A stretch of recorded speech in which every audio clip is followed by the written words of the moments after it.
वारकऱ्यांसाठी वरदान ठरणारा हा जो पालखी मार्ग आहे त्याची पाहणी मंत्री नितीन गडकरी आज करतायत आणि आपण दिवेघाट सध्या सोडला आहे आणि संपूर्ण जर बघितलं तर याच पालखी मार्गावरून शेकडो वर्ष वारकरी जातात। त्यांची आस्था हा सगळा मार्ग आहे। पांडुरंगाची आस याच मार्गावरून धरून ते समोर मार्गस्थ करत असतात। नितीन गडकरी या सगळ्याची पाहणी करतायत। काय वैशिष्ट्य आहे आणि यंदा वारकऱ्यांसाठी हा पालखी मार्ग उपलब्ध असणार आहे का? या पालखी मार्गावर टोटल 12,000 कोटी रुपये खर्च होणार आहे। आज काय ॲडिशनल कामांची पण मी घोषणा करणार आहे। मुळामध्ये याला सर्व्हिस रोड आहे आणि पालखी जाण्याकरता एक 3.5 मीटरची लेन तयार केलेली आहे, जेणेकरून यातून भाविकांना वारकऱ्यांना जाता येईल। एकंदरीत महाराष्ट्राची आस्था श्रद्धा विठ्ठलाच्या प्रती आहेच, पण महाराष्ट्राच्या सांस्कृतिक इतिहासामध्ये विशेषतः तुकाराम महाराज ज्ञानेश्वर महाराजांचं मोठं योगदान आहे। त्यामुळे आळंदी आणि देऊपासून निघणारी ही तुकाराम महाराज आणि ज्ञानेश्वर महाराज ही जी आपली हे पालखी आहे ही महाराष्ट्राच्या जनतेच्या अस्मितेचा प्रेमाचं एक प्रतीक आहे। पंतप्रधान नरेंद्र मोदींनी आवाहन केले देशाला की पेट्रोल वापरू नका, कमीत कमी, आणि तुम्ही त्यांचाच हे घेऊन आज बसमधून सगळी पाहणी करताय। काय काय अधिकारी सांगतायत, वारकऱ्यांना भेटतायत, तिथे ते काय काय सांगतायत, त्यांच्या काय मागण्या आहेत?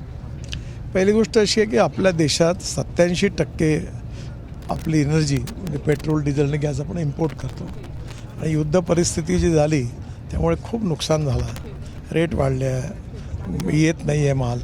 तर अशा परिस्थितीमध्ये देशहिताच्या दृष्टीने आपण पेट्रोल डिझेलचा वापर कमीत कमी केला पाहिजे। तसंच मी 2004 पासून मिशनमध्ये काम करतो आहे अल्टरनेटिव्ह फ्युएल आणि बायोफ्युएलवर, आणि ट्रान्सपोर्ट मंत्री म्हणून मी अनेक इनिशिएटिव्ह घेतले। इलेक्ट्रिक गाडी सुरू झाली देशात। आता हळूहळू आत्मनिर्भर भारत व्हायला आपला शेतकरी हा ऊर्जादाता, अन्नदाता, इंधनदाता, त्यामुळे आता विशेषतः पश्चिम महाराष्ट्रात अनेक कारखाने इथेनॉल तयार करतात। आता पेट्रोलच्या ऐवजी 100% इथेनॉलवर चालणारी गाडी 2004 म्हणजे आता 4 तारखेला मी येणाऱ्या 4 तारखेला मारुती सुझुकीची गाडी पण लॉन्च करणार आहे 100% याच्यावर इथेनॉलवर। त्यामुळे येणाऱ्या काळामध्ये नक्कीच आपल्याला याची बचत केली पाहिजे। म्हणून आजच्या प्रवासात आम्ही सगळ्या गाड्यांचा ताफा कमी केला आणि मुद्दामून आज याच्यातून जातो। एक मिनटं थांबून जा, थांबून जा ना, ठीक। आपण जर बघितलं तर महाराष्ट्र सरकारच्या अंडर जेव्हा हे होतं तेव्हा काम स्लो चालू होतं, NHAI समोर आलं आणि तेव्हा फास्ट झालं असेल। वारकऱ्यांसाठी वरदान आहे। महाराष्ट्रामध्ये हा राज्यमार्ग होता। 95-2000ला मी मंत्री होतो महाराष्ट्रात, तेव्हा एवढा मोठा 12,000 कोटीचे प्रकल्प आहे। आता महाराष्ट्राचा PWDचा बजेट 4-5 हजार कोटी, तर ते त्यांना शक्यही नव्हतं, पण म्हणून NH डिक्लेअर केला मी मंत्री झाल्यानंतर आणि NHAI तर्फे काम हातात घेतलं।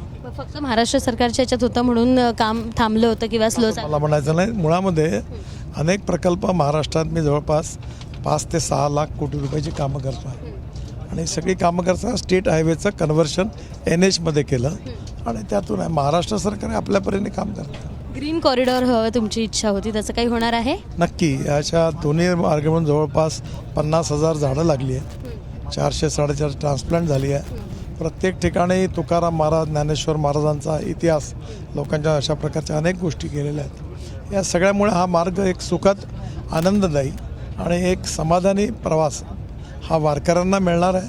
त्याचबरोबर जनतेला इथल्या या सगळ्या सध्या ट्रॅफिक जाम, प्रदूषण या सगळ्या त्रासातून मुक्ती मिळणार। वारकऱ्यांमध्ये प्रतिगाम्यांची घुसखोरी झाली असं म्हटलं जातं, तुम्हाला असं वाटतं? मला वादात पडायचं पुणे वारकरी पुरोगामी प्रतिगामी वगैरे काही नाही, वारकरी आहेत। ही झाडं बघा, ही जी झाडं आहे ही रंगीत फुलं लागली आहेत। एकंदरीत या सगळ्या याच्यामुळे या विशेषतः आता ही जेव्हा मोठी होतील तेव्हा यातला हिरवेपणा हा नक्की वारकऱ्यांना आनंद देणारा ठरेल। शेवटचा प्रश्न, यंदा वारकरी या मार्गाने प्रस्थान करू शकणार आहे का?